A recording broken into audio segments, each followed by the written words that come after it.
nicht diese Töne, sondern lasst uns angenehmere anstimmen. Und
Deine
Thank you for turning in to today's ZeroHedge debate, sponsored by JM Bullion.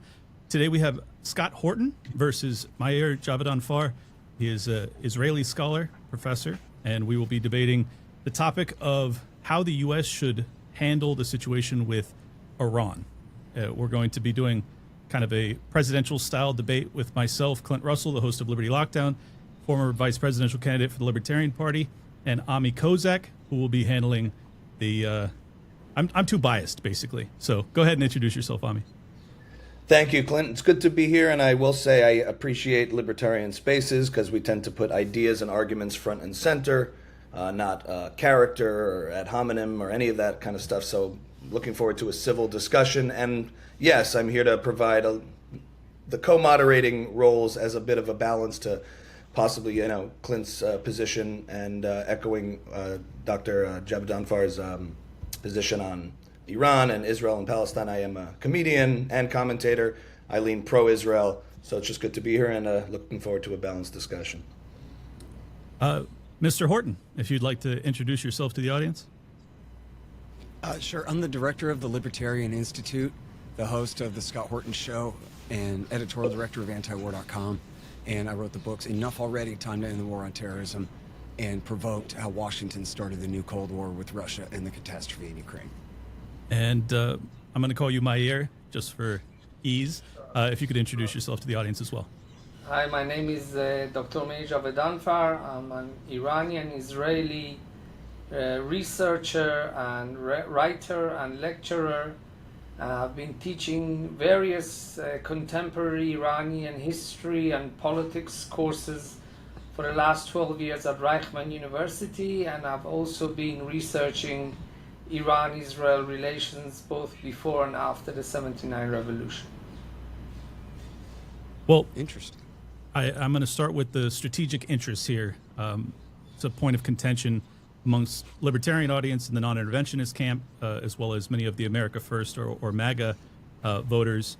What are the core U.S. national interests at stake in its policy towards Iran, and how should these guide the choice between interventionist and non-interventionist approaches?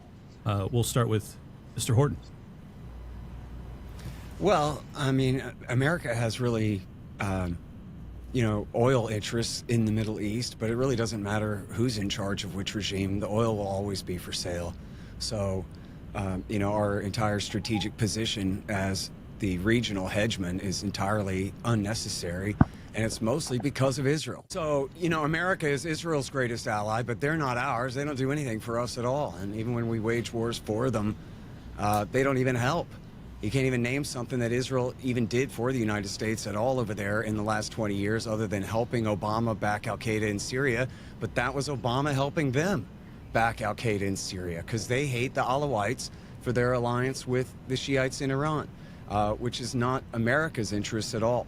America could have made peace with Iran decades ago. In fact, and the scholar here knows far more about this than me, but I'm sure he'll agree, Israel stayed friends with Iran after the revolution of '79 and through the 1980s. That's why when Ronald Reagan, just a couple of years after the Beirut attack, when he switched sides temporarily in the Iran-Iraq war and armed Iran during the Iran-Contra scandal, he used the Israelis as the cutout.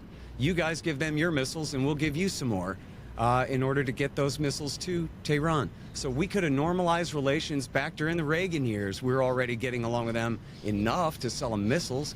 And in 1993, when Bill Clinton came into power, part of his government's idea was we should go ahead and normalize relations with Iraq and with Iran.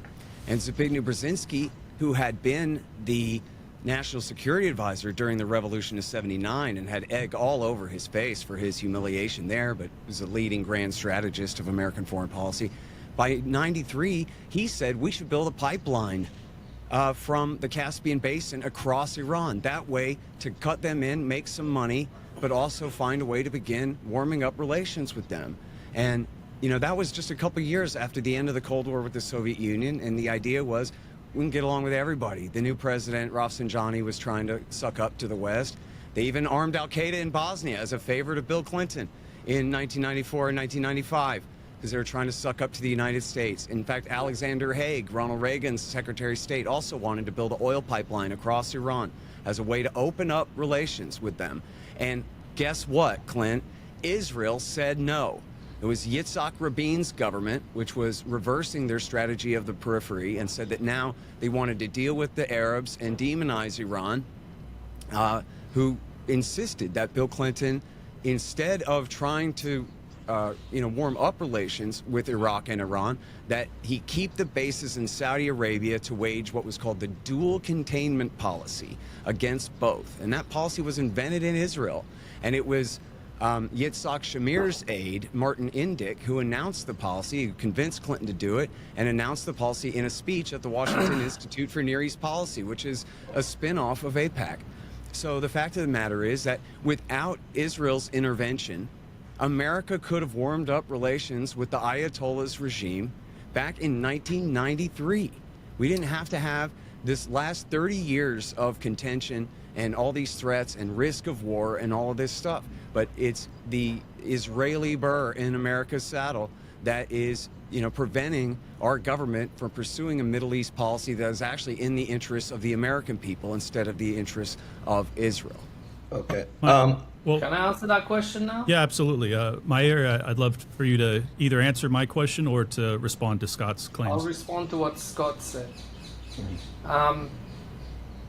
The idea that I'm very surprised by some of the imperialistic talk from the United States by people who claim to be anti-imperialist. I think it is very imperialist to say that Iran has no agency, that the Islamic Republic of Iran, had no agency. or to insinuate. Did I say that? No. Hang on. Well, what you are saying is that only Israel has agency here, not the Islamic Republic of Iran. I didn't say that. I You didn't just said address that it's Iran's all because agency of at all. Israel. What are you Scott, talking about? please. Hold on. I Just to reset for a second, just so we can avoid interruptions. From my understanding, Scott, of what you were saying, the suggestion and implication is that America's interests in the region are pretty much dictated by Israel throughout this whole process, and that all the actions that have been taken and all the posturing of Iran, we treat them as a rational actor in this, and that if not for Israel's interest, America takes no action at all, and it's all at the behest of Israel. So that's, if I'm mistaken what you're suggesting in your remarks, I'd like to hear Dr. Javedanfar's response to that, if that's the correct implication. That's Well, much Scott, closer. Scott, That's you much just- closer to what I said was that Bill Clinton's agency had to take a back seat to Israel's interests. I didn't really discuss what was going on in Tehran at all during that, other than that they were trying to suck up to the U.S. and America was pushing them away. But I So didn't just- deny that they had agency. What an absolutely idiotic Okay, well, just thing to say about any human over the age of 18. All just to people have reframe that, agency. I can Me just to help great. translate that for a minute. So, Dr. Javedanfar, can you address the claim that essentially all of the actions taken by U.S. in this region have to do much more at the behest of Israel, and that is dictating American policy? I think to say that the United States takes all its decisions in the Middle East because of Israel is not only inaccurate, it's also insulting to other theories of international relations where agency is given to all sides. I'm not here to tell you that Israel has never made mistakes. Of course that we have made mistakes. Everybody makes mistakes. But to say that the state of Israel is in charge of United States policy towards Iran is completely taking away any agency that the Islamic Republic of Iran has had in its relations with the United States. Since the beginning of the revolution, Israel was trying to set up relations between Iran and the United States because it viewed Iraq as a threat. Now, if you want to talk about that era, I can tell you, within October 79, the CIA was providing information to the Iranians regarding Iraqi plans to invade Iran. The United States was trying to improve relations with the Islamic Republic. It was the Islamic Republic who took US hostages for 444 days. It was the Islamic Republic that killed 240 Marines in October 83 and then blew up the U.S. Embassy in Beirut. Scott, none of these were because of Israel. Now, if you want to talk about 1993, in 1993, let's remember, the President of the United States, Bill Clinton, his biggest foreign policy issue, his biggest foreign policy ambition was peace between Israelis and Palestinians, which I think you and I both wanted, if I'm not mistaken. What happened was, the reason why he came up with the dual containment is that soon after the Madrid peace talks, around the Madrid peace talks in 1991, President Rafsanjani said that the Israelis and the Palestinians can reach whatever they want. We will live with it. And he said that, of course.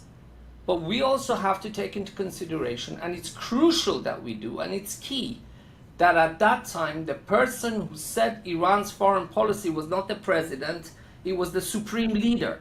The supreme leader has much more power when it comes to the foreign policy. And around the same time as Madrid, when your president, President George Bush, of blessed memory, tried to bring peace between us and the Palestinians, the Iranians, around the same time, Ayatollah Khamenei, because of domestic issues also, and also because of his anti-American and anti-Israeli ideology, arranged the conference, invited the heads of Palestinian Islamic Jihad, Hamas, Hezbollah, and they declared that anybody who wants to make peace with Israel is an enemy of the Islamic Republic, and we are going to help anybody who wants to torpedo the peace talks.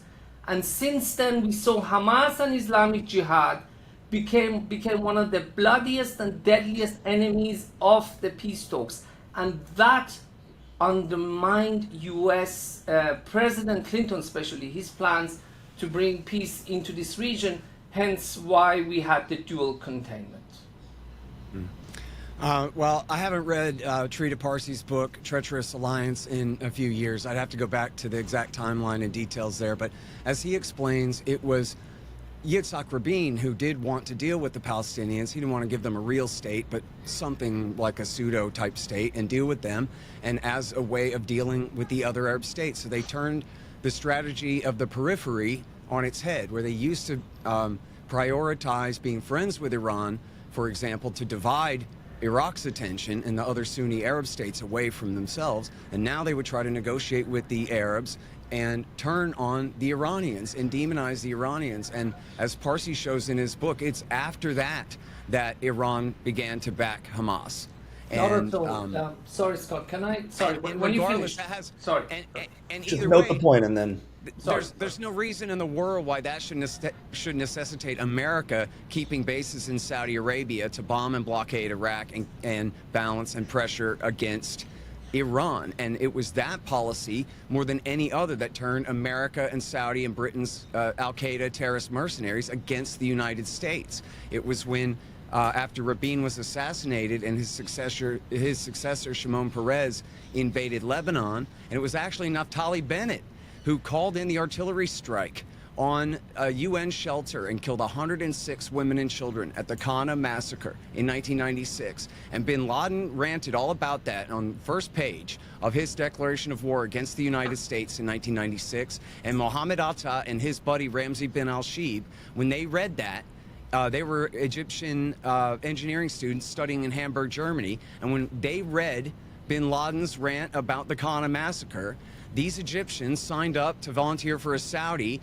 to attack America to get revenge for what Israel was doing in Lebanon and what Israel was doing in Palestine, and the Israeli-centric policy of keeping American forces in Saudi Arabia. Now, you guys will, in the audience, will note that I never blamed Israel for the 1979 revolution, so that was kind of a funny thing to bring up to refute that, of course, I never said. And in fact, although I didn't address this before, I certainly didn't mean to exclude that there are other humans in the world doing things. For example, there was a whiskey smuggling ring that Kuwaiti intelligence built up into a fake assassination plot against H.W. Bush. And Seymour Hersh debunked this in the New Yorker magazine by the end of the year, case not closed. And it turned out that the Iraqi plot, the Saddam Hussein plot to murder H.W. Bush with a truck bomb in Kuwait was completely fake. And guess what? The guy that made it up was the same guy whose daughter claimed that she saw the Iraqi soldiers throwing the babies out of the incubators in order to lie us into Iraq War I. 2 years later, her father is the one who spun up the truck bomb assassination plot against H.W. Bush, and it was after that that Bill Clinton gave in to Martin Indyk and Yitzhak Rabin and adopted their policy of dual containment. So I'm not saying for a moment that Israel had anything to do with the whiskey smuggling ring or the Kuwaiti plot to frame up this fake scheme, this fake assassination attempt against H.W. Bush. I never said that. There are all kinds of things in motion, but it was Martin Indyk's policy, and he had been Yitzhak Shamir's guy. And he was the one who coined the whole thing, and anyone should read, it's the excellent book, Treacherous Alliance by Trita Parsi, where he shows what's going on behind the scenes in all of this. Can I respond? Absolutely, Dr. Javedanfar. But I would also like to, much. I would like to make sure that you answer my question specifically, because I'm trying to be convinced of your position. Why is Iran or our intervention in Iran in the national interest of the American people specifically? I'll answer one of the remarks made by Scott, and then I will answer your question. First and foremost, Trita Parsi in his book takes a huge acrobatic leap over the actions of the Islamic Republic, and he focuses on Israel, and he comes up with a theory that if you test it, it doesn't really stand.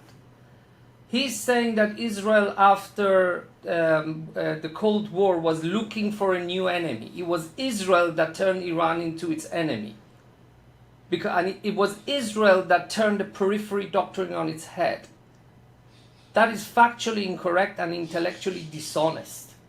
Israel actually supported Iran in the Iran-Iraq war with the hope of improving relations with them. And what Trita Parsi doesn't say is that the Islamic Republic of Iran, instead of using that opportunity to improve relations with Israel and the US, supported Palestinian Islamic Jihad, who started its terror attacks against Israelis in the late 80s. What Trita Parsi doesn't say is that the Islamic Republic supported Hamas, who started its terror activities in the 1990s, early 1990s. I think that's grotesquely dishonest to say that Israel was looking for an enemy when we know that the Islamic Republic tried to blatantly undermine the Madrid peace talks by supporting groups that call for the elimination of the of this country, and has supported the killing and murdering of innocent Israelis in cafes and restaurants. To Trita Parsi, these things don't matter in his argument. That's not true. That's a damn lie. Hang on, Anyone can read the book, and he does not ignore Iranian support for Hamas at all. He Scott, just puts it in the correct timeline. Scott, let me speak, please. I try to, you spoke. Let's try to keep this clear for the what you're saying about my friend is incorrect. What I'm saying about your friend is correct, because his argument, if we put the facts that I gave you into his argument that says it was Israel that turned Iran into an enemy, that argument doesn't stand. How can Israel turn Iran into the enemy when Israel helped Iran in the Iran-Iraq war, and it was the Islamic Republic of Iran that declared war, proxy war on the state of Israel? Well, you guys can quibble about the timeline and who turned on who first if you want. And as But I that's said, very important. It is, but you just outright stated that he doesn't mention, he completely ignores Iran's support for Hamas. I already said in this interview earlier, in this debate earlier, that as he explains, the Iranians did not begin backing Hamas until after the the Rabin doctrine and had changed, and they were excluded from Madrid. And Rabin had officially, inaugurated the reversal of the strategy That's of the incorrect. He does not Scott, ignore how can- Hamas terrorism, and he doesn't ignore Iranian support for it either. That's all in there. And he also does quote Israeli strategists, and this is what's so great about that book, is there's no news cycle BS in it. It's all quotes from the highest level strategists in America, Israel, and Iran. And he has Israeli strategists saying, we needed new glue for the alliance with the United States. After the fall of the Soviet Union, why did they need us? And what we decided on was Islamic fundamentalism, and particularly what we decided in Iran. on, we chose Islamic fundamentalism? That's To be absurd. new glue for the alliance. The reason why America needed to support Israel was to hold back the Islamic horde and all of that, narrative that they are America's, easternmost fort. Or the West's easternmost fort in the Middle East, holding back the tide, and that's why we have to prop them up. So Islamic terrorists were not killing American citizens, and it's because of, I don't understand, to be honest with you, the idea that it's because of Israel that Al-Qaeda... Islamic fundamentalism. I said they decided that they would use Islamic fundamentalism as the excuse for the alliance, as new glue for the alliance between their country and ours. That's what they said. Now is the time to take advantage of the power of gold and silver to grow your wealth, whether you're an experienced investor or new to the game. These precious metals have a long history of being a safe haven for your savings, but they also offer growth potential, making them a wise investment choice. So where does the average investor go to buy gold and silver? That's easy. JM Bullion. JM Bullion is one of the most popular and most trusted precious metals retailers in the nation. We offer a huge selection of gold, silver, platinum, and palladium products that can be delivered to your door in safe, discreet, fully insured packaging. From 1 gram of gold to an entire mint box of silver, JM Bullion offers precious metals to suit every financial goal and budget. No matter your budget, now is the time to start investing in precious metals and start protecting yourself and your savings against these volatile markets. Visit jmbullion.com today to take a look at our wide variety of precious metals, rounds, coins, and bars, and find out how you can turn your savings into gold. So Scott, I just want to chime in here just for a second, because before it starts to get interrupting, and I do want to come back to Clint's fundamental question, which is sort of what's centered around this, is America's interest in Iran at all, because I think this is fundamental. Scott, you brought up the timeline issue, and in terms of confusing actors and reactors, actions and reactions, this is where the fundamental disagreement is. So can you just talk about, because it sounds like, Scott, you're making this case that's centered around geopolitics and rational actors responding to conditions. And I want to ask this question about, to the extent of whether this is ideologically driven, whether Islamic fundamentalism is a reality that precedes the actions of the West versus a response to actions of the West. So, Can I make a comment? I mean, as we've already agreed, Israel got along just fine with the mean old Ayatollah Khomeini throughout his reign. He died in 89. He turned against us, Scott. He murdered our citizens. We didn't get along with him. We tried to help him in the war, but he killed our citizens. Please, that's ridiculous. You just said that Israel backed Iran in the Iran-Iraq war, which But afterwards, they killed our citizens. Afterwards, they killed our citizens. Afterwards, it was 2 years. Hang on, please let me speak. 2 years after that, 3 years after that war, they set up a conference in which they declared proxy war against the state of Israel. Please don't ignore that.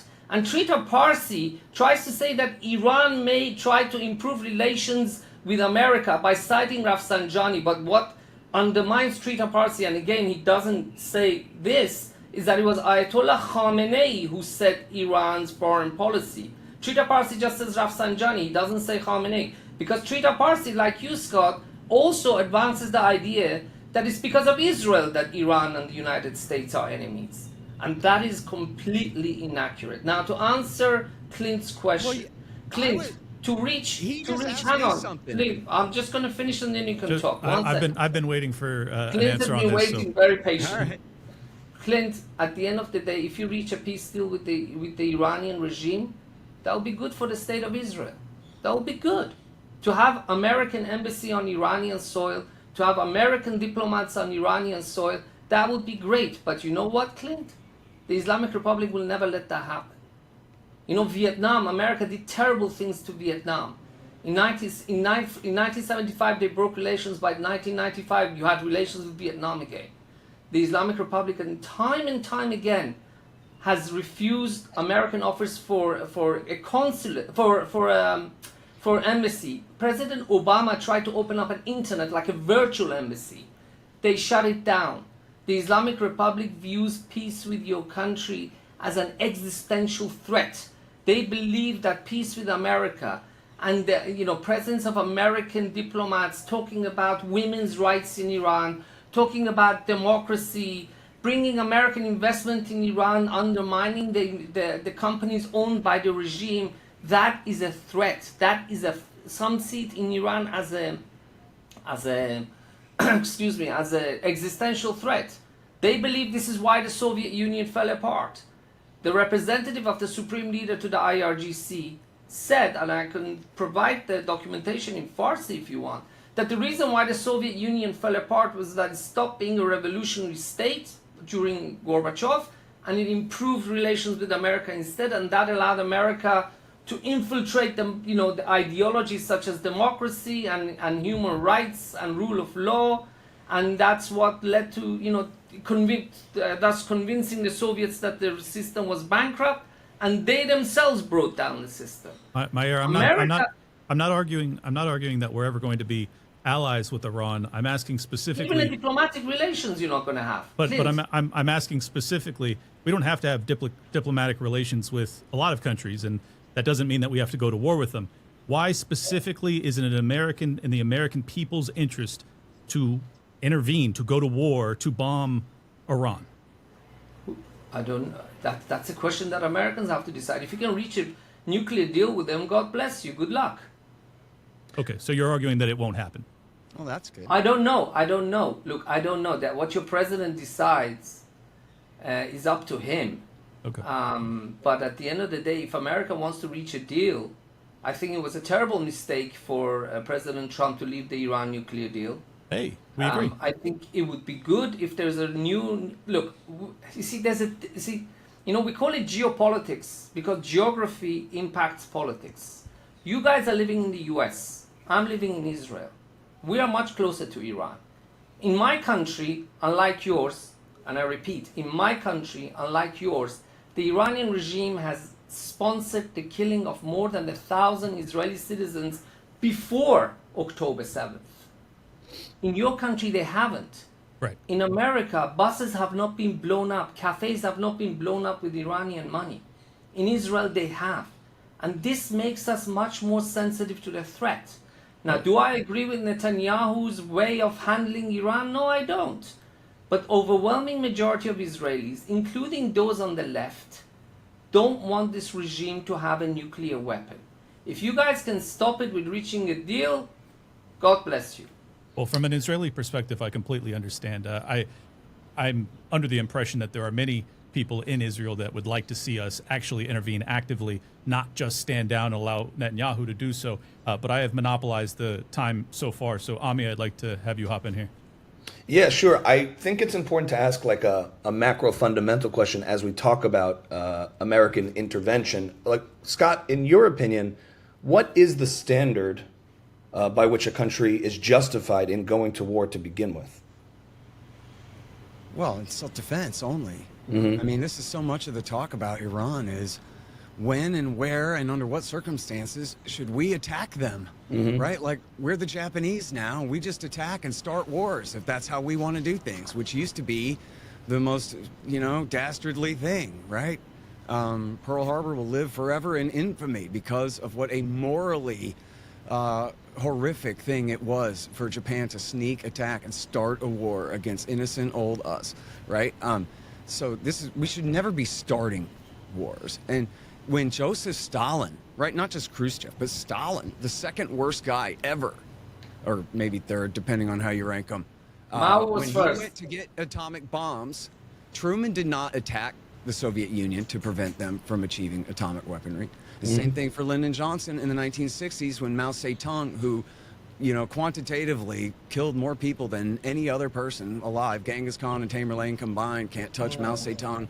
And when he went to get atom bombs, Lyndon Johnson said, I'm not attacking China to prevent them from getting atom bombs. Do we want nuclear proliferation in the world? No. Should we do everything we can to negotiate the prevention of that? Yes. Should we start a war to stop a country from obtaining a nuclear weapon? Of course not. And even that, of course, not that you did this in your question, but the way I framed it anyway, begs the question of whether Iran is even attempting to achieve a nuclear weapon status, and which, I'd like to explain real quick why that's actually not the case. What they do have is a latent nuclear deterrent. They've proven that they've mastered the fuel cycle and that they could enrich uranium up to weapons grade, and then it's 1940s technology to make a simple gun-type nuke out of that, and they could. And so what they're essentially saying is we got a revolver in one pocket and bullets in the other. Let's not escalate this any further. So this is the same status as Japan, Brazil, and Germany. They have a latent nuclear deterrent. They've proven that they know how to use nuclear material and even create fissionable material. But their entire stance since the Axis of Evil speech in 2002 was where Iraq said, hey, we're not doing anything. Here's a 12,000-page dossier about how innocent we are. Well, that didn't help. America just buffaloed right in there at Israeli behest. We can get back to that if you want to talk about Iraq War II. No. The North Koreans said, fine, you're going to bully us out of the treaty, we'll leave the treaty, and they made nukes, and we've left them alone ever since. And the Iranians' position was, our books are wide open. We're members of the Non-Proliferation Treaty. We have IAEA inspectors at all our nuclear facilities, and the Europeans and everybody else are witnesses. We're not making nukes. You have no pretext for war here. And they were right, of course, that America wanted to go after their enemy, Saddam Hussein, first. And so if they bided their time and were patient, that would work. And that is what worked. By 2005, they had completed the Natanz facility and had begun enriching uranium. And so the Ayatollah's position for the last 20 years essentially has been to have this nuclear capability without the actual nukes. And this is why he was perfectly willing to negotiate the deal with Barack Obama in 2015, where he said, I don't want nuclear weapons. I'm not trying to make nuclear weapons. And yes, I'm willing to expand the inspection regime and dial back the program to a degree in order to reassure you of that. And I absolutely agree with Meir here that it was completely idiotic for Donald Trump to tear up that deal, or at least withdraw American participation in the JCPO in 2018 at Netanyahu's behest, of course, because under that deal, it was with the entire UN Security Council. But unlike a normal Security Council resolution where any one country can veto it, this was majority rule. So it meant that if America, Britain, and France agree, then we get to have our way. And Russia and China can't vote to stop it. When it comes to, we're suspicious of a site and we want to send inspectors there to look at it. And then if they didn't comply, then the entire global sanctions regime automatically snapped back into place. It was a really great deal. And it got such a, and I hate to give Barack Obama or John Kerry credit for anything, quite frankly, I really do. But they bribed them with their own money that Jimmy Carter stole back in '79. That was the pallet of cash, was Iranian money. And that was all they got to scale back their program, expand inspections, and add additional protocols to their safeguards agreement. And again, forever forswear atomic weapons. And that ought to be a good enough basis. Essentially, in other words, long story short, they're saying, don't attack me and I won't make a nuke. And America's saying, don't make a nuke and I won't attack you. So there's a perfect basis for an agreement right there. So, Meir, I'd love to hear your response to that. And also, Scott does agree that the standard for war is self-defense. And the framing of this question is, should America attack Iran? My question to you is, to what extent does Iran believe it's at war with the United States to begin with, if you think about taking hostages in 7 to 9 since the revolution and attacks since then and funding of terrorism? Forgive me if it's a leading question. I'm curious to what extent we're looking at this the wrong way, as waiting to decide if America should be the initial aggressor or attacker on Iran versus, and also to what extent does that inform the Iranian ideology and ambition? What do you think Scott is missing in his assessment? Do you think the only reason America would want to attack Iran is because of Israel? That would be the only reason? Yes, and this is in the New York Times again just 2 days ago, where The Israelis, I think, probably are bluffing, but they're threatening that they'll go ahead and attack Iran, and they might even attack Iran even if Trump gets a deal. And they have the article, the most recent piece is by David I saw that article. I saw that article. Let me just take very quickly, I promise I'll stop, but I'm answering your question that you asked me directly here. Israeli sources told Ronan Bergman that,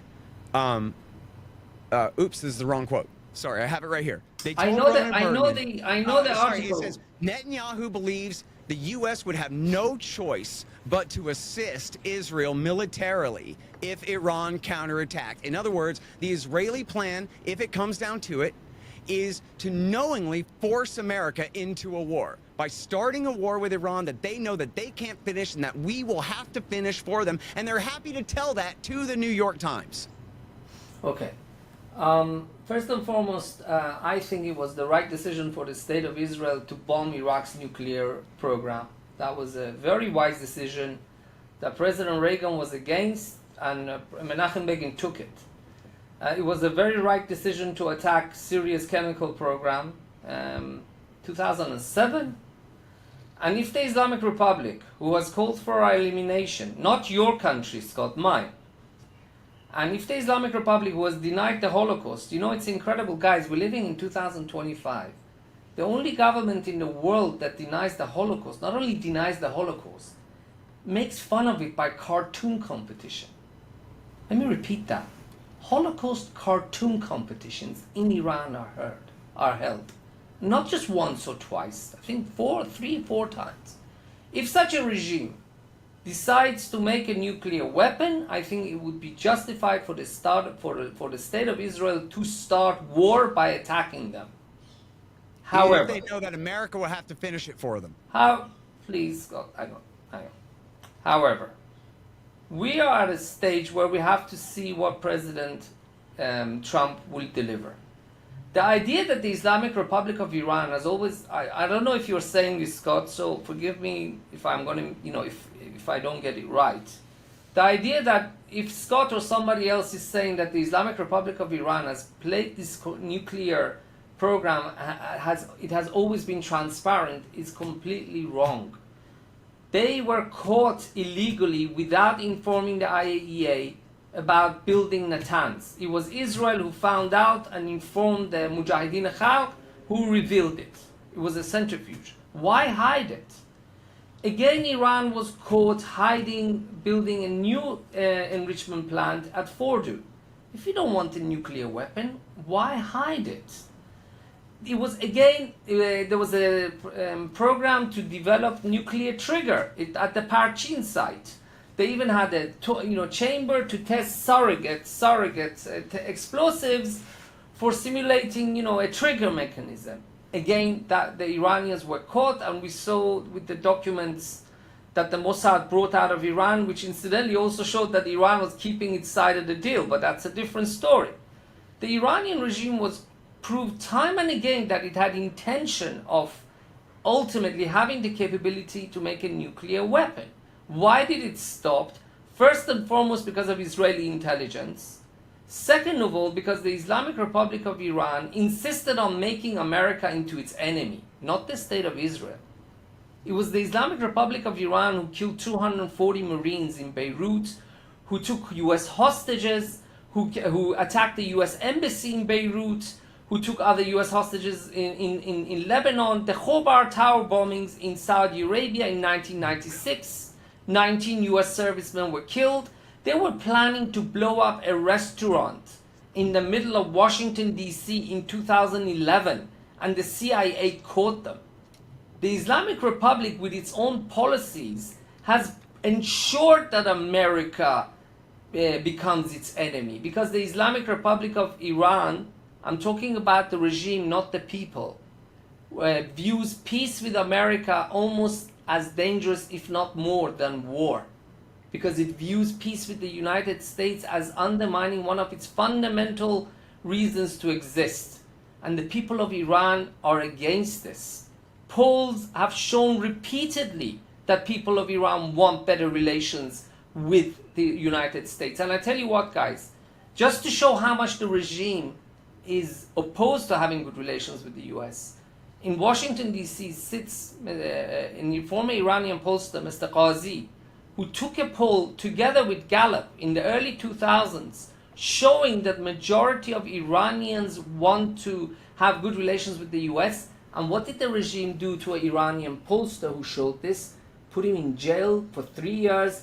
1 year of those was in solitary confinement for just publishing a poll in Iran showing the people of Iran want better relations with the United States. Scott, the biggest enemy of peace between your country and Iran is not my country.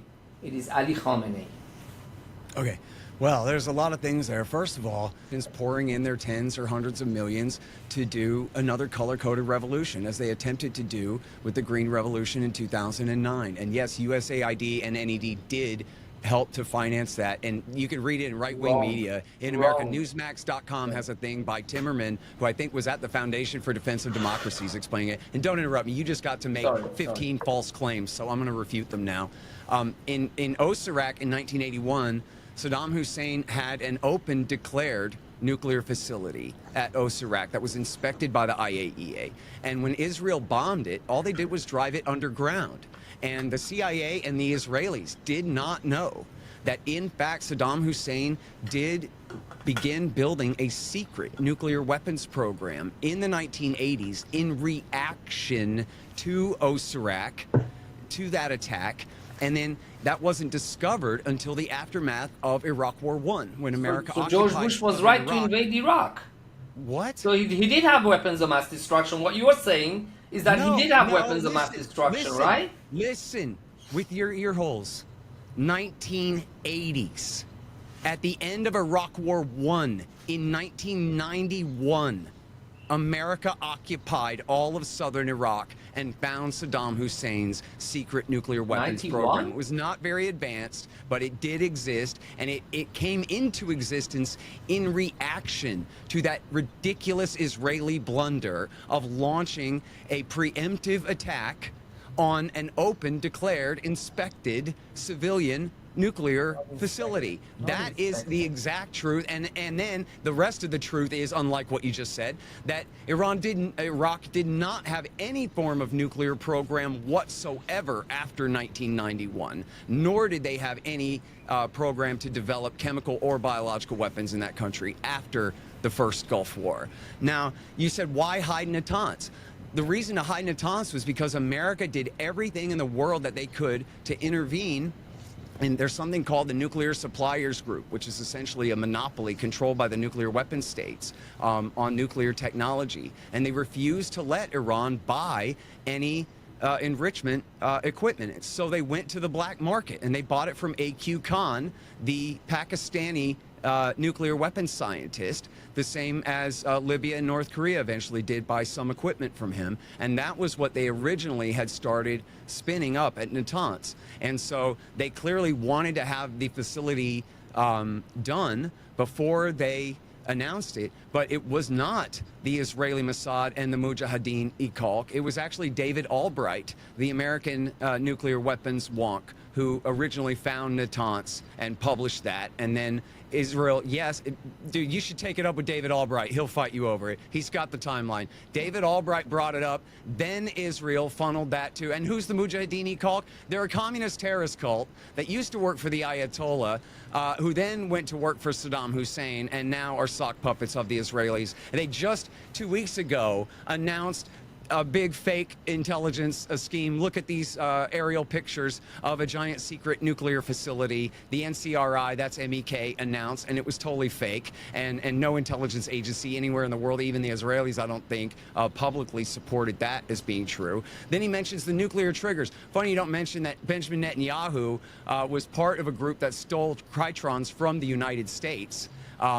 back at the time. He was working with Arnan Milchan, the famous American movie producer. There are Israeli spies stealing nuclear How's triggers that from related America. to Iran? Don't interrupt me. Nuclear- Don't interrupt me. You can go on and on with your BS as soon as I'm done. And your whole thing about Parchin and the nuclear triggers at Parchin is completely debunked. The scientist in charge at Parchin was a guy named Danchenko, whose speciality was making nano diamonds for industry. He had no speciality in making nuclear weapons or nuclear triggers whatsoever. Is completely debunked. You have no idea what you're even talking about. You didn't even know the guy's name. His name's Danchenko, and what they said was he went to this university in Moscow where nuclear research also happens. Yeah, well, he didn't participate in any of that. His expertise was in making nano diamonds.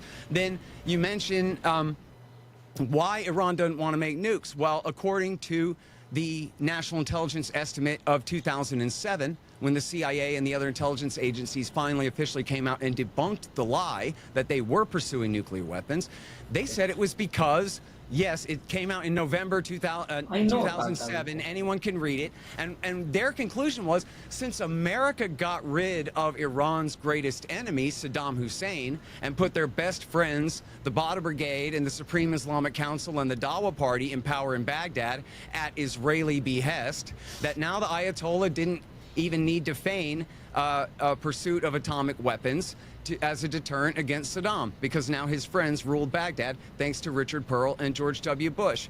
Then you mentioned the Beirut bombing of 1983. First of all, that was 42 years ago. Second of all, Ronald Reagan sold the missiles just a couple of years after that, and it didn't bother the Israelis whatsoever at the time. They kept selling them weapons all through the 1980s, so don't give me crocodile tears about that. And according to Viktor Ostrovsky, the former Israeli spy, Israel knew that the attack was coming and said that's what the Americans get for sticking their nose into our business, and did not warn the United States. Anyone could read the book, Viktor Ostrovsky, By Way of Deception, where he explains about that. And that wasn't Iran that did that anyway. It was proto-Hezbollah and Iran-backed militia there. But there's no proof that that attack was ordered by Tehran. And then Khobar Towers, that's an absolute lie that Iranian-backed Saudi Hezbollah did the Khobar Towers. That was Osama bin Laden and Khalid Sheikh Mohammed who did that, and the CIA knows that. Michael Scheuer, the former chief of the CIA's bin Laden unit himself, told me that. And Osama bin Laden himself bragged about it and took credit for the attack to Abdel Bari Atwan. And who was the target, Clint and Ami? The target was American airmen, whose job it was to bomb Iraq from bases in Saudi. In other words, provoking the September 11th attack against the United States. And then he mentions the 2011 restaurant plot. Again, a complete hoax. The guy wasn't even part of the royal family. The ambassador at the time was a nobody. And all that happened was it was a drug deal that got intercepted, and this guy was a used car dealer who couldn't find his car keys. And they said he was recruited by Hezbollah into this plot to blow up and assassinate this guy at a restaurant in Washington. It's a ridiculous hoax. Scott, a damn lie. I gotta hop in. Okay. I gotta hop in. You hit him. You bombarded him. Meir, I'm going to give you about 90 seconds to respond, but then I want to ask another question, please. The idea that Israel, everything that's been fact proven that the Islamic Republic has undertaken is a lie. That the Islamic Republic of Iran, all these things that I mentioned that have been fact proven, or it's just a conspiracy theory.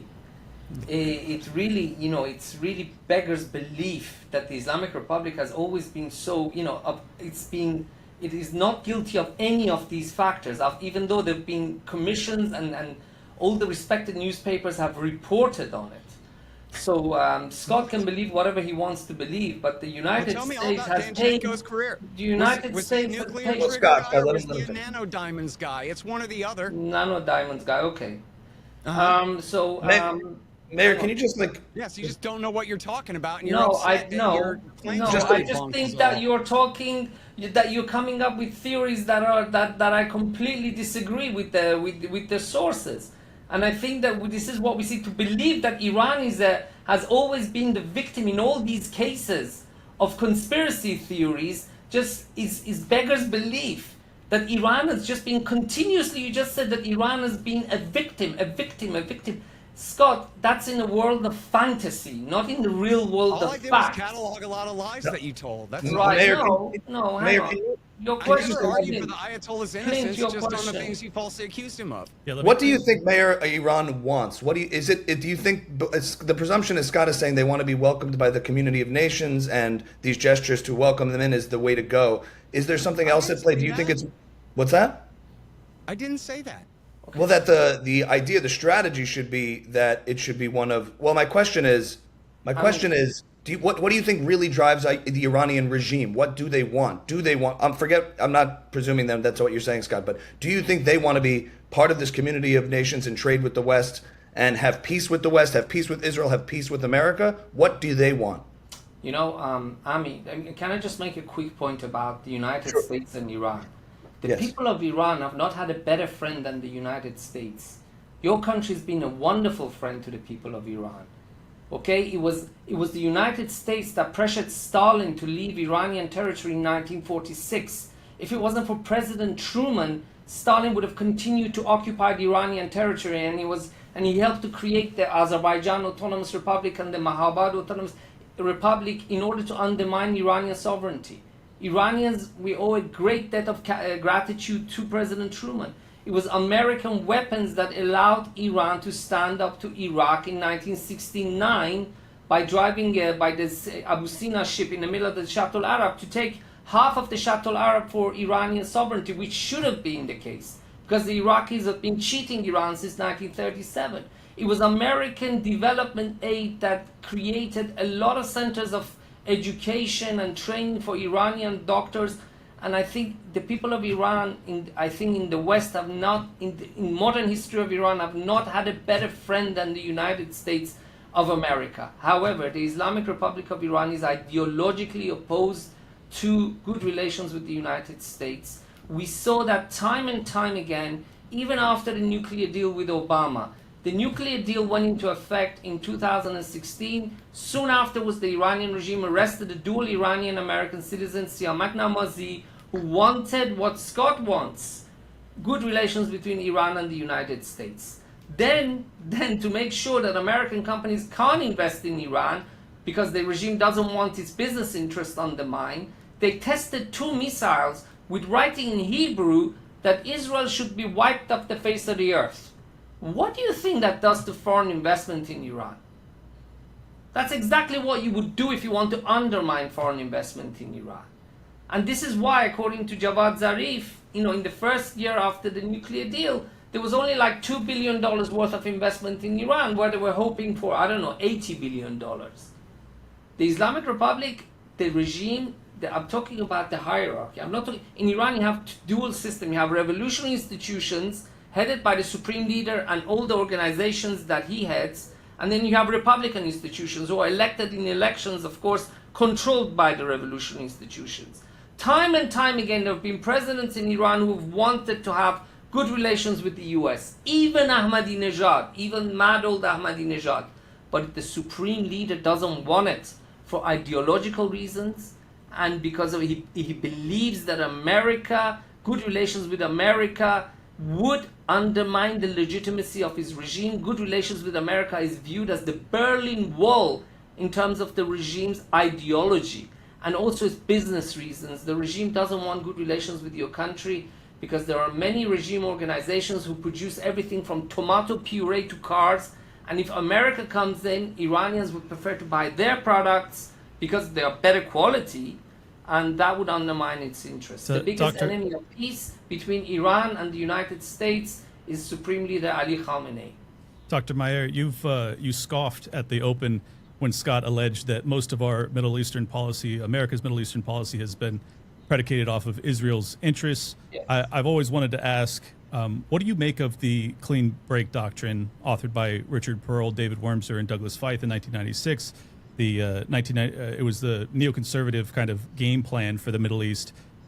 If that doesn't convince you, you then also had General Wesley Clark in 2007 that stated that shortly after 9/11, he was informed that the U.S. had a plan to take out Iraq, Syria, Lebanon, Libya, Somalia, Sudan, and finishing off with Iran. I've always wanted to ask an Israeli scholar about this, so I'm going to take the opportunity while I have that chance. It sure sounds to me like we have a plan of conquest in the Middle East. That clean break doctrine was authored by American neoconservatives, but it was sent to Benjamin Netanyahu in 1996. He then basically redlined the things that he didn't like, and he authorized the things that he did. That seems as if our foreign policy has been dictated for the past 30 plus years by Israel. How am I wrong? Clint, to say that Israel has no influence in Washington, D.C. would be fantasy. Of course we try to have influence. We have relations with the world's greatest power and with one of our best friends, of course, it's very normal. But to believe that America invaded Iraq because of Israel, that's inaccurate. When they came to Israel, from my understanding, when they came to talk to the Israeli government, I'm talking about Israeli government officials, they said we want to attack Iraq. And what did the Israelis say? Attack Iran. Don't attack Iraq. Attack Iran. First. But they didn't listen. They attacked Iraq, number one. Number two, all these persons that you're talking about, Wunzer, etc., they were not employees of the Israeli government. I don't understand how the opinion of American Jews in the US government can be construed as having, they are carrying out Israeli policy. Please, Clint, you live in a superpower. You guys have to accept some agency for your mistakes. So do we. Of course, we have to accept agency for some of our mistakes. But you guys also have to step up and to take agency for your mistakes, which included the Iraq war. To say that it was because of Israel takes away any agency that the United States. You have a president, you have the CIA. George Tenet said that the WMD was a slam dunk. Was that the expression he used? These are decisions made by the United States. If you were going to do it at behest of Israel, the Israelis said attack Iran. The Israelis had already realized that Iran was the biggest danger. But you guys decided to attack Iraq. And, that was a mistake. I understand we now know that was a mistake. And it also cost Israel. Okay, but Dr. Meir, just to be clear, the reason I'm asking it is that you have this game plan that's being laid out in 1996. You also have the confirmation that this game plan existed immediately after 9/11. We then invaded a bunch of countries that had nothing to do with 9/11, and you're telling me that that's just a mistake, as opposed to a game plan that was dictated by Zionists in America. Clint, America can make mistakes without Israel. Well, just our mistakes happen to benefit Israel every time. Isn't that odd? But that doesn't mean that Israel is responsible. And tell me, how is it serves Israel's interest that Iraq is now under Iranian control? How does that serve our interest? I'm being too contentious, so let Scott go. Well, look, here's the thing. He's right. That George W. Bush is not Jewish, right? George W. Bush is, the son of Episcopalians or Anglicans or whatever. I think he fashions himself a Methodist. Dick Cheney and Donald Rumsfeld and Condoleezza Rice and George Tenet. None of the principals in the W. Bush administration were Jewish Zionists or Jewish spies or Israeli agents or spies sent here to represent a foreign power. But boy, all their guys were, John Hanna and Robert Joseph and Zalmay Khalilzad and Stephen Hadley and Richard Pearl and Douglas Feith, Gene Kirkpatrick and Ken Edelman and Abram Shulsky and Michael Maloof and Michael Rubin and Michael Ledeen. These are the people who staffed, and John Bolton is not an actual neoconservative, but he's a fellow traveler very close to them. These are the people who staffed the Vice President's office, the National Security Council, the State Department, and the Pentagon. They marginalized people like Colin Powell and his right-hand man, Dick Armitage, at state. Why? Because the Israeli spies? Please say what they are. Please say what you think these people are. They were most of them acting as agents of influence for Israel, and the ones who. What is your evidence? I have that from Colin Powell's chief of staff. Right. So that makes it all right then. Yeah. What does Colin Powell's chief of staff know about what was going on in the first W. Bush? So I can bring you 10 other people in the U.S. administration who say they were not. So that's okay you then. You asked me a direct question. You don't want to let me answer it? Colonel Lawrence Wilkerson told me that Douglas Feith and David Wormser both were acting directly as agents of the Israeli state. The rest of these guys all have essentially, a strong ideological commitment to neoconservatism. They're not all Israeli spies. To many of them, and John Bolton is one who said this explicitly numerous times, America's interests and Israel's interests are exactly the same. So they don't see it as serving a foreign power. They see it as just doing what they think is right anyway. But it's not. And you call these all mistakes, but they're the mistakes that were on the Likud's list. Now, you're right, too, that Ariel Sharon said, no, I want you to go to Tehran first. And he was the prime minister during September 11th. But as God damn it, as J.J. Goldberg from The Forward did a long expose on this, explaining that inside the Likud, there was a big split. And Sharon was the Iran hawk, and Netanyahu was the Iraq hawk. And the neoconservatives in America were much closer to the Netanyahu faction inside Likud at that time. And now J.J. Goldberg says the same thing that you said and the same thing that I just said, which is these men did not do it. It was W. Bush that pulled that trigger, 100%. And Dick Cheney, they were the ones responsible for that. But these were the men, and this is what John Mearsheimer and Stephen Walt make an ironclad case in their book, The Israel Lobby and American Foreign Policy, that the war could not have happened without the neoconservatives acting as the vanguard of the Israel lobby in the United States. The American Israel Public Affairs Committee also avowedly pushed for the regime change there. And I have in my book enough already. I have quote after quote after quote from people involved saying that this is what had happened. In fact, Condoleezza Rice's deputy, Philip Zelikow, said that what this is really about is Saddam Hussein gave money to the families of suicide bombers. He gave money to any Palestinian family who someone died, in conflict with Israel. But that included suicide bombers. So in a sense, Saddam Hussein was paying a bounty to the families of suicide bombers. And this was something that Wolfowitz and them would bring up from time to time. And as Zelikow said, this is not something that they wanted to really emphasize to the American people, because blowing up a bus in Tel Aviv is bad, but it's not in Texas, and it's not even in New York. And so it's not the kind of thing that would be a good enough reason for the American people to go to war. But was that the reason the neoconservatives wanted to go to war? Absolutely it was. And one more thing, and then I promise I'll stop and let you go as long as you want. America, the U.S. government, has been a very good friend, not to the Iranian people, but to the Iranian regime. And in fact, the worst thing that the Ayatollah Khamenei has done in this century was his government backed the Iraqi National Congress. They had a headquarters office in Tehran, and it was Ahmed Chalabi and his friends from this, fake Iraqi government in exile. They were the ones who, first of all, sold David Wormser and Richard Pearl on the idea that overthrowing secular Sunni Saddam in Iraq would weaken and hurt Iran rather than benefit them. And secondly, they were the ones who funneled about 2/3 of the lies of the weapons of mass destruction through the Feith-run Office of Special Plans in the Pentagon and straight up to the Vice President's office and to the American media to lie us into war. And then what happened?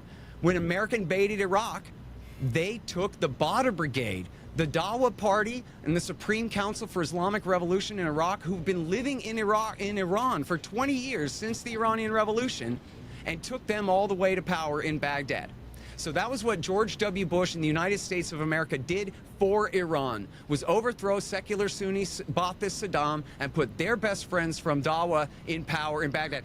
There's a guy from the Supreme Islamic Council is the prime minister right now, Sudani. He lived in Iran for 20 years. So did Maliki, so did Jafari. All of these guys are Iranian agents, and that's who Iraq War II benefited more than anyone else. And then this is why America also supported the jihadi war against Assad in 2011, was if we put Iran up 2 pegs in Baghdad, we got to try to take them down a peg in Damascus. And this is what has finally been fulfilled now as of last December, when Al-Qaeda finally succeeded in sacking Damascus and overthrowing the government there.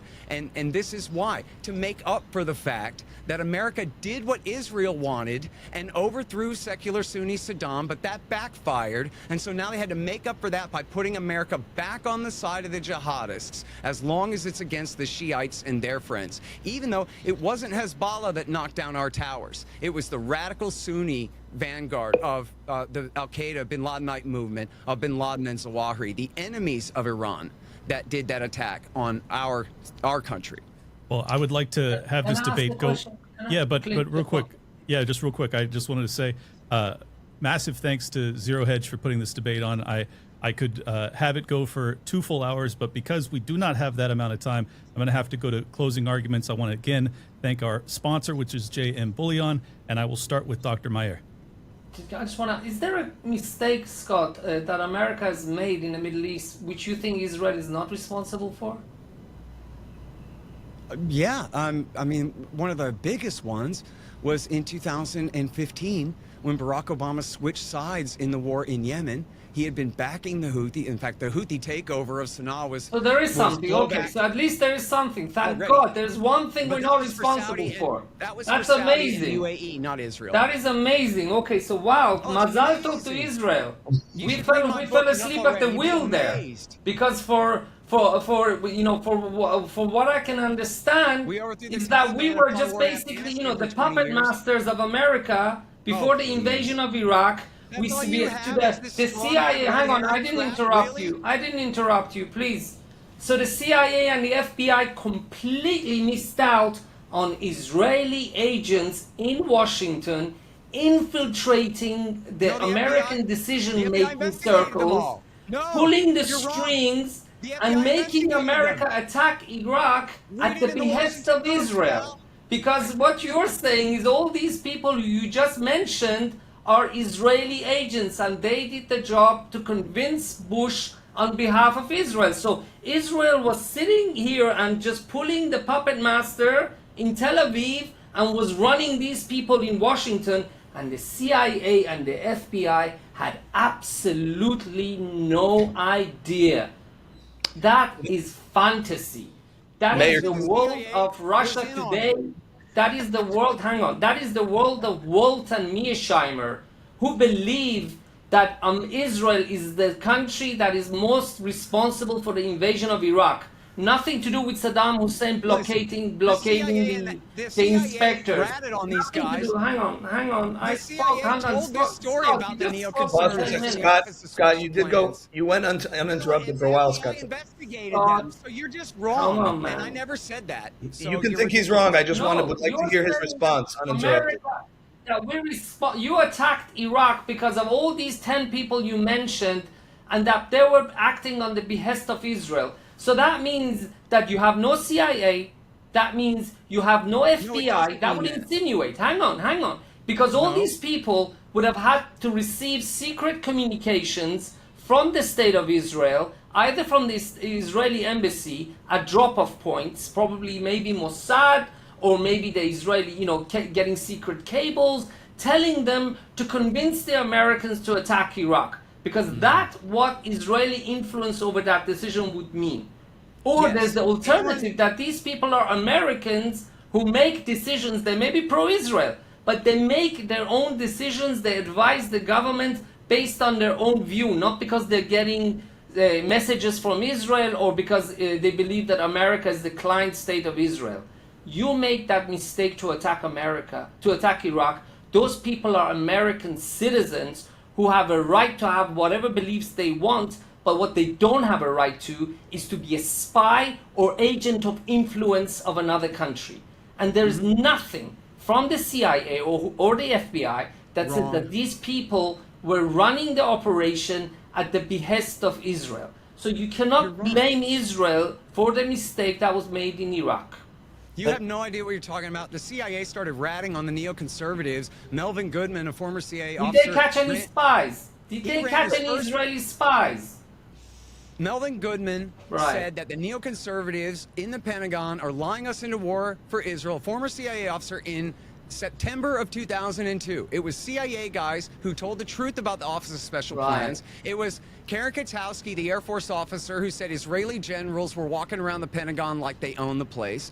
And it was the FBI who, in fact, did investigate the neoconservatives in the Pentagon. And what did they leading to find? cries of anti-Semitism and all the rest. Did they were- find? Oh, really? So why is that they caught Jonathan Pollard then? If the FBI is scared of anti-Semitism, why did they catch Jonathan Pollard? I didn't say they were scared of it. I said You just they said that because of anti-Semitism. So if the FBI didn't find spies, then it must be because of those Israelis pulling. Oh, come on. Well, come on, this is not Russia today, okay? This is a serious conversation. Dr. Javedanfar, if you can, just to button up this back and forth, can you just give, and then go into your closing statement, Meir, your perception of events, because Scott has presented it in this way. It seems to me a little bit from my perspective that, you're drawing the target around the arrow a little bit, but in your perception of the events, in terms of interest aligning and the clean bake strategy, and in terms of what motivated America to act in the region in response to being attacked, how do you perceive those seeming coincidences or interest aligning from the clean bake strategy to the way Israel operated to the way America operated? Because on the optics, it presents a certain way, and you're disputing that, which I understand. So from your perspective, what's the nuance there? What's the alternative viewpoint about why things played out the way they play out? I think the American administration at that time made a strategic error in interpreting intelligence, and Saddam Hussein was also hiding this intelligence from the Americans. And we had a war because President Bush wanted democracy for Iraq.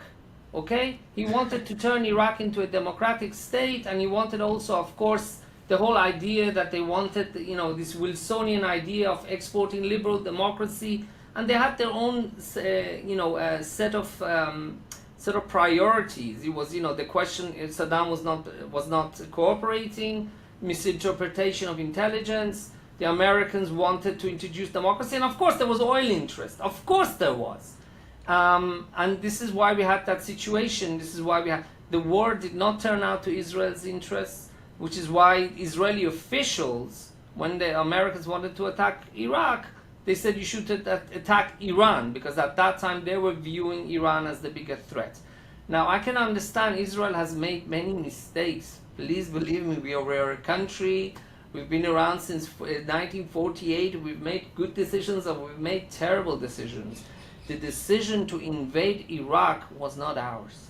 This was not ours. This was a decision by the United States. Dr. Meir, can you acknowledge at least that neither Iraq or Iran had anything to do with 9/11? Correct. So the Iranians allowed some of the again, there's been I have to look into this.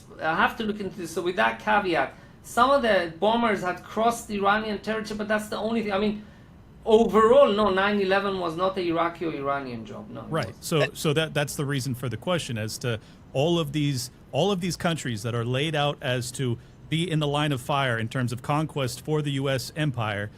It's laid out in 1996. It's confirmed in 2001, right after 9/11, that they had a plan to take out these 7 countries. 6 of these 7 countries have fallen, but you have this one remaining, which is Iran, which you happen to have Netanyahu being the war drums against. And you're telling me these are just mistakes on behalf of Americans. This is not in Israeli interest. You can understand why that kind of beggars belief, right? Well, first of all, the document that you're talking about, I don't believe it was. First of all, I haven't heard that much about it. Number 2, I don't think Israel will publish a document like that as an official document that can, in the future, if something goes wrong, that would be used against it if Israel was behind such a document. Number 3, we see that the people who took those decisions had nothing to do with Israel. If it happens, in your view, to have served Israeli interests, which it didn't, but because you believe that it incidentally serves Israel's interest, then Israel must be responsible. That doesn't stand up. That would not stand up in any court. I mean, it's a letter written to Netanyahu.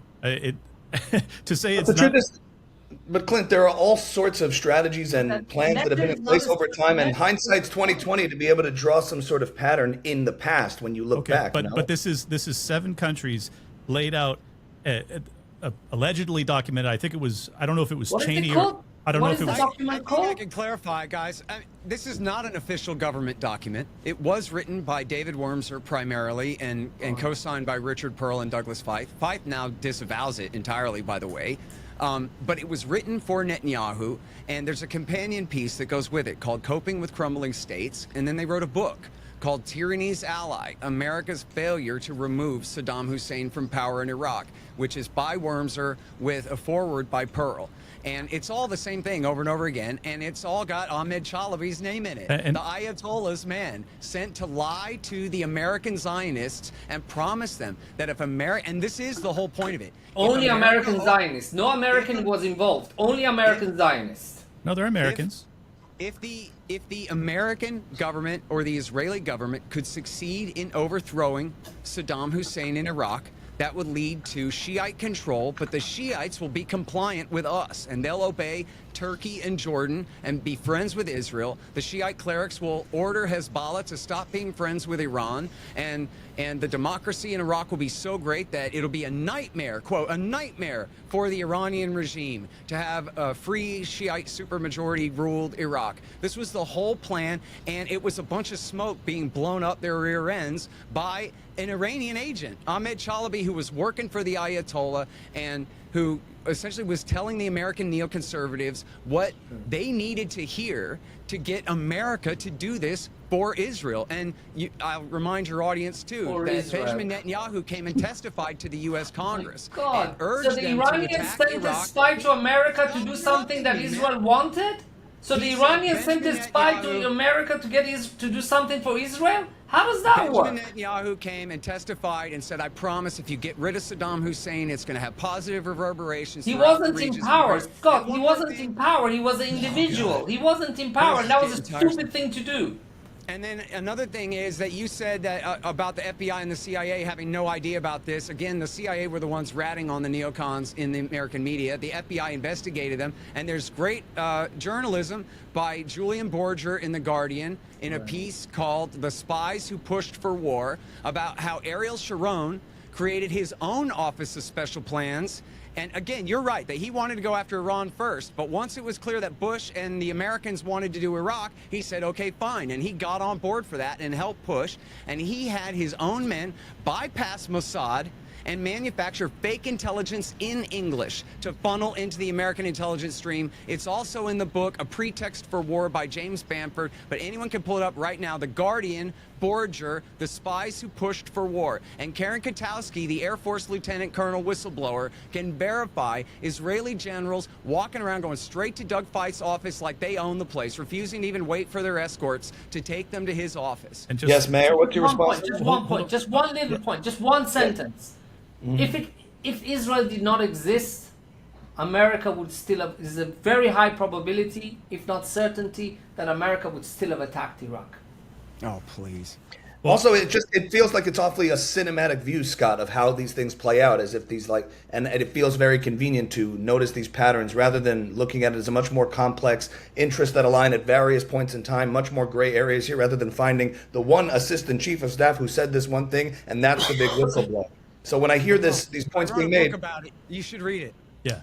fair enough. Let me But just, that's just where I think the objection is, like the way you paint this narrative as if it's in this sort of cinematic fantasy sort of way. Just So because in it the happened, H.W. Bush years, it's H.W. When you Bush look called back, the- hindsight's 2020. That's H.W. Bush called the neoconservatives the crazies, and they were to be kept in the basement. They were allowed to work on South America policy or Latin America policy, but they were not allowed to mess with the Middle East. When W. Bush got elected, Dick Cheney hired them to all of the most important positions in his office, on the National Security Council, and in the State Department and then the Pentagon. And Colin Powell said they operated what he called, quote, a separate government directly under the control of Dick Cheney. And he referred to the Office of Special Plans in the Pentagon as Feith's Gestapo office. That was the words I don't think of Israel Colin would Powell. choose an But office these men, that's they called Gestapo. themselves the cabal. And their goal was to lie us into war with Iraq and for Israel. to clarify, this this is not a made-up thing that I'm claiming. It's a clean break, a new strategy for securing the realm. It still exists as a PDF on DougFeith.com. He was one of the co-authors on it. And additionally, I don't think that this is a cinematic retelling of history. This is basically looking at empirical facts in hindsight and cross-referencing them against claims made by very prominent people like General Wesley Clark, who said that in '01, right after 9/11, they had a list of Iraq, Syria, Lebanon, Libya, Somalia, Sudan, and Iran. 6 of those 7 have already been either bombed, conquered, toppled, or whatever, either by the U.S. or by Israel. I don't think that that's cinematic to make that claim. There's also that. Hang on, Scott, hang on. It was Israel that brought all that policy Also back up. Israel. Yeah. It's amazing. I've never realized my country was such an incredible superpower. You know, if everything that Scott says, that we, as a country of 8 million, we are a country of genius superpowers who are, you know, who are running America. I only, you know, Listen, right. Hang on. Read the Wall Street Journal or any, Hang on, Scott. You know, the reason why those countries will say 1 second. that Israel, look, AIPAC ranks right up there with the AARP and the NRA as one of the most powerful lobbies in Washington, D.C. That's no conspiracy theory. That's the Wall Street We Journal. run America. The All these Israelis run America. That's amazing. Clint, I assume we have to come to an ending soon. But Meir, you had a point in response to Clint saying these are simply, we're looking at claims being made, we're squaring them with reality. What was your response to Clint, that? you know, maybe the reason why some of those countries were attacked is because they attacked your country. Do you not Which think ones? that's also a possibility? Which ones of those 7 which attacked Iraq, The America? one you in say Syria, Iraq. Well, you're talking Yemen, about Iran. Somalia. Hang on, Iran killing your citizens in Al Khobar, supporting terrorists who were killing American citizens. You're talking about Sudan. First of all, I don't know that document in specific. I haven't read it, but let's just say it does. Is Douglas Fay an Israeli employee? Is he on the payroll of the Mossad? If he is, then you're absolutely right. But if an American citizen decides to publish a policy paper on his website that happens to also be in line as a consequence with Israeli interests, that does not mean that he's on the payroll of the Israeli government or that he's an American agent of influence. I'm not arguing that he's not an American. I'm arguing he is an American that sent that letter that ended up becoming our policy under the George W. Bush administration in the early 2000s, and all of those plans were carried out. After that letter was sent to Netanyahu, that is a coincidence. So he sent a letter to Netanyahu, so Israel is behind this? If every letter sent from Washington to Israel can be taken as a sign that Israel is controlling everything, then you should shut down your Congress and Senate. Well, we I will agree just with run that. everything from the Knesset. Wait, we're Don't get him two different started. things. The Clean Break document from 1996 and the 7 countries in 5 years document are totally different Oh, things. I know. Right. I just want to make sure I actually made that mistake earlier, I think, when I said, yeah, it wasn't a government document. I was talking about the Clean Break, but I think you guys have been referring to the Pentagon document. It absolutely was from the Office of the Secretary of Defense, according to General Clark. And General Clark told me in our debate on Pierce Morgan that, yeah, it was the Israelis, that it was their agenda that was represented in that 7 countries document. Yeah, But you see, I hear like just because there's agreement between one Israeli official and a neoconservative in America, we make it seem as if there's this conspiracy. The whole thing. Because Netanyahu agrees about Iraq, and he's wrong, and so is the entire Democrat and Republican Party. It's a pretty odd coincidence that in that letter and in that claim by Wesley Clark that there's these 7 nations, which, by the way, he made in the mid-2000s, and many of those nations toppled after the fact, proving out the claim that, in fact, that list was accurate. And the only one remaining on that list is Iran, which is the purpose of this debate today, is whether or not America should once again intervene in Iran. I'm just saying, that's a lot of coincidences, guys. The Iranians have been killing your citizens since 1979. Where are they killing us? America has got problems with Iran.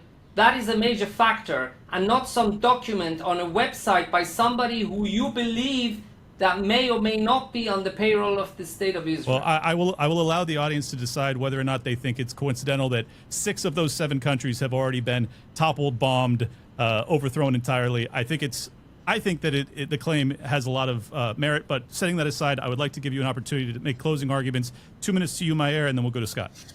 At JM Bullion, excellent service and competitive pricing aren't just goals, they're our standard. Our commitment to customer discretion and privacy with secure and confidential transactions has earned us an unparalleled reputation as an online retailer of precious metals, backed by over 375,000 reviews, averaging 4.8 out of 5 stars. Only at JM Bullion. Look, first of all, let me speak from the heart. As an Iranian Israeli, was born and bar mitzvahed in Tehran. I'm very proud of my Iranian roots. I hope that by this time next year, we'll be able to have this conversation in person in Tehran, next to the US Embassy and near the Israeli Embassy. I think the people of Iran and the people of Israel and the people of America would make tremendous partners in developing this region. Your country has been, as an Iranian Israeli, I have to tell you, a best friend of the state of Israel and one of the best friends of the people of Iran in the contemporary history of Iran. I think that Israel has made mistakes in the past, and we make mistakes with current government. I've lost count of how many protests I've taken part in since the judicial reform in 2003 and since the Gaza war. Of course, Hamas is responsible for this war, but I think the current Israeli government is also making many mistakes inside Israel. I think that the United States of America, Israel does have influence in the United States of America because America is our greatest friend and ally, and we try to have shared interests. Have we made mistakes in the past? Yes, we have. I don't think that we should have tried to undermine the Iran nuclear deal with President Obama, and I think that's just one of the mistakes that we made. Prime Minister Netanyahu going to speak at your Congress, I think that was a terrible mistake. But to believe that what happened in Iraq is because of Israel, and that the reason why your country and the Islamic Republic of Iran don't have relations is because of Israel is grotesquely wrong, intellectually incorrect. The biggest country that has undermined peace between your country and the Islamic Republic of Iran, the biggest person is Ali Khamenei, who has far more power than any Iranian president, and there have been many Iranian presidents who have wanted better relations with your country, but he has stopped it. I say there are numerous reasons why your country doesn't have peace with Iran. The biggest is Supreme Leader Ali Khamenei and the organizations that he controls. 2 minutes, 15 seconds. Go ahead. Scott? Yeah, Scott, closing arguments. You got 2 minutes. Israel. It's all Israel. I know it, baby. Come on. Well, America, again, is Israel's greatest ally, but they're nothing but a millstone around our neck. Right. We don't need really to have a Middle East policy at all. We certainly don't need to be the dominant force in the Middle East. We could have a deal with Iran. We could have had one 30 years ago. We could have one right now. I urge everyone, especially, I know the ZeroHedge audience is very sympathetic to Donald Trump and MAGA and all that. And I would say his government, they're saying a lot of positive things right now, and they need all the support they can get to do the right thing, to make a new nuclear deal with Iran, and to face down Israeli threats. Again, it's in the New York Times 2 days ago that they're trying to sabotage the thing. So, or yesterday, sorry, that they're trying to sabotage the thing by threatening war. And speaking of the clean break, and the clean break is not about America's interests at all. It's all about what's good for Israel.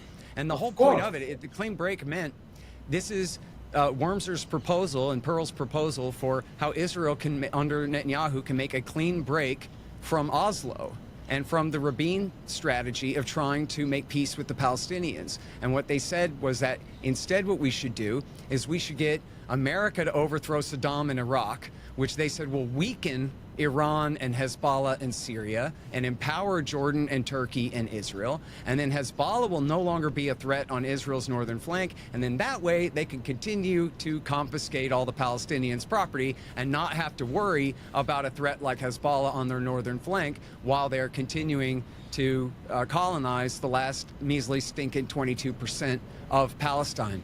And this is why 4,500 Americans had to die in Iraq War II.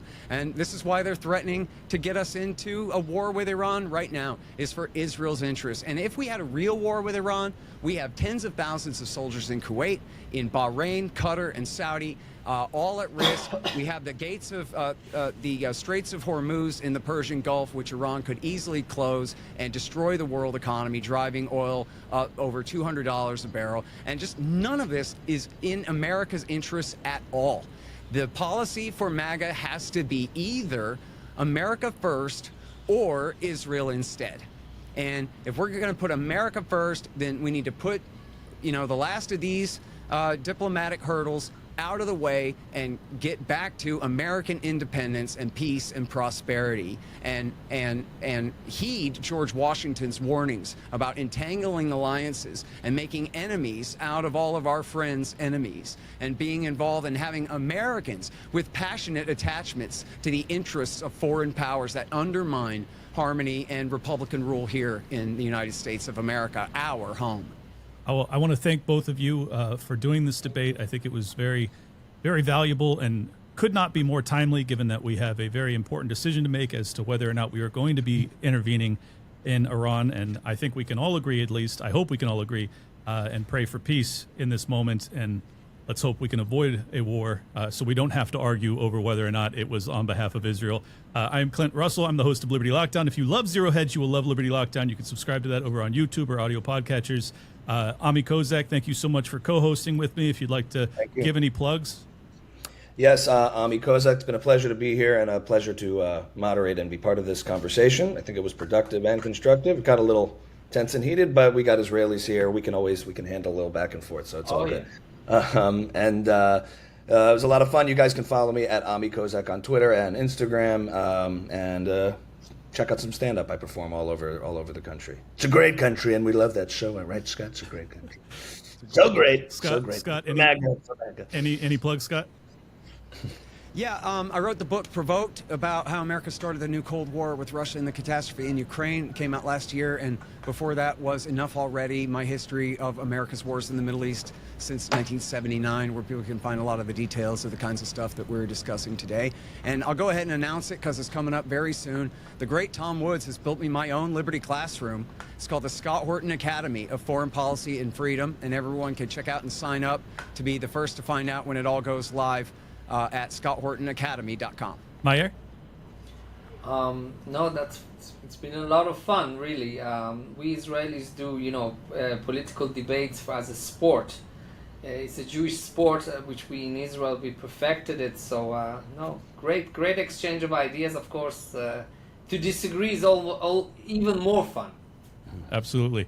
Well, I want to again thank ZeroHedge for putting this on, and JM Bullion for sponsoring it. I am Clint Russell. We will see you next time. Thank you all. Bye. Thank you.